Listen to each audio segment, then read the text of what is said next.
আসসালামু আলাইকুম ফ্রেন্ডস, আপনারা সবাই কেমন আছেন?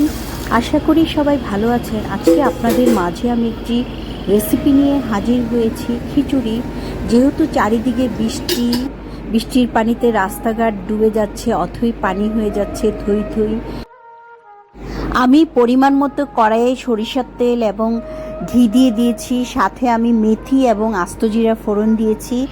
এখন আমি এলাচ, দারচিনি, লং, বড় এলাচ, স্টার মশলা, তেজপাতা দিয়ে দিলাম তেলের মধ্যে। এখন কিছু পরিমাণ পেঁয়াজ দিয়ে দিলাম, সাথে এখন কিছুক্ষণ ভেজে নিলাম। এখন আমি আদা রসুন দিয়ে দিলাম 2 টেবিল চামচ করে। হলুদ দিয়ে দিলাম 1 চা চামচ। লাল মরিচের গুঁড়া দিয়ে দিলাম 1 চা চামচ এবং ধনে দিয়ে দিলাম 2 চা চামচ, জিরা দিয়ে দিলাম 1 চা চামচ। এগুলোকে এখন আমি ভালো করে তেলের মধ্যে মশলাগুলো কষিয়ে নিব। কষানোর জন্য আমি একটু সামান্য পরিমাণে গরম পানি দিয়ে দিলাম যাতে মশলাটা পুড়ে না যায়। এখন আমার মশলাটা কষানো হয়ে গিয়েছে। আমি 1 কাপের মতো ভেজে রাখা মুগ ডাল নিয়েছি এবং মুগ ডালটাকে আমি আধা ঘন্টা ভিজিয়ে রেখেছি। এখন আমি মশলার সাথে মুগ ডালটা দিয়ে দিলাম। বেশ কিছুক্ষণ কভার করে আমি কষিয়ে নিব মুগ ডালটাকে। মুগ ডালটা এখন আমার কষানো হয়ে গেছে। আমি 1.5 কেজি পোলাওর চাল নিয়েছি, যেহেতু আমার লোক সংখ্যা বেশি এজন্য আমি 1.5 কেজি পোলাওর চাল নিয়েছি। আপনারা ইচ্ছে করলে একটু কম নিতে পারবেন এই মশলাতেই। এখন আমি ভালো করে নাড়াচাড়া দিয়ে কিছুক্ষণ ভেজে নিব চালটাকে। অলরেডি আমার ভাজা হয়ে গিয়েছে। এখন আমি পরিমাণ মতো পানি দিয়ে দিলাম।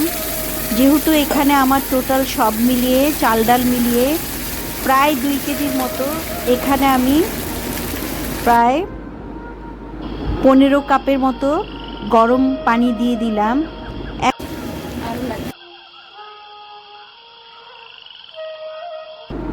পানি কিছুটা কম মনে হলো, এই জন্য আমি আবার একটু পানি দিয়ে দিলাম মেপে।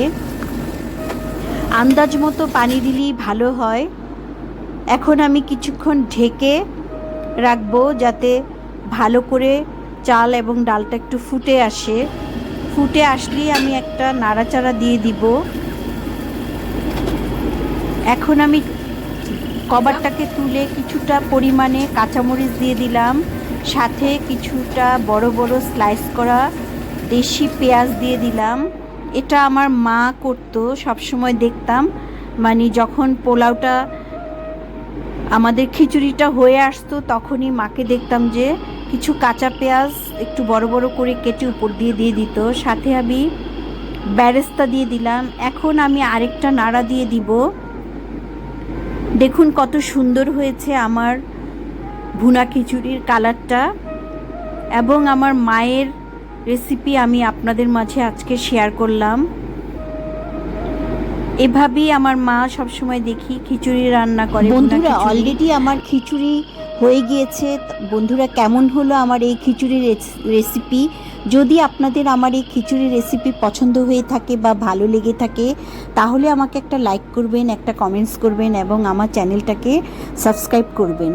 এখনও যারা আমার বন্ধুরা আমার চ্যানেলটাকে সাবস্ক্রাইব করেননি তারা এখনই সাবস্ক্রাইব করুন এবং পাশে থাকা বেল আইকনে একটি চাপ দিয়ে দিন। আমার যত নতুন নতুন রেসিপি আছে আপনারা পেয়ে যাবেন।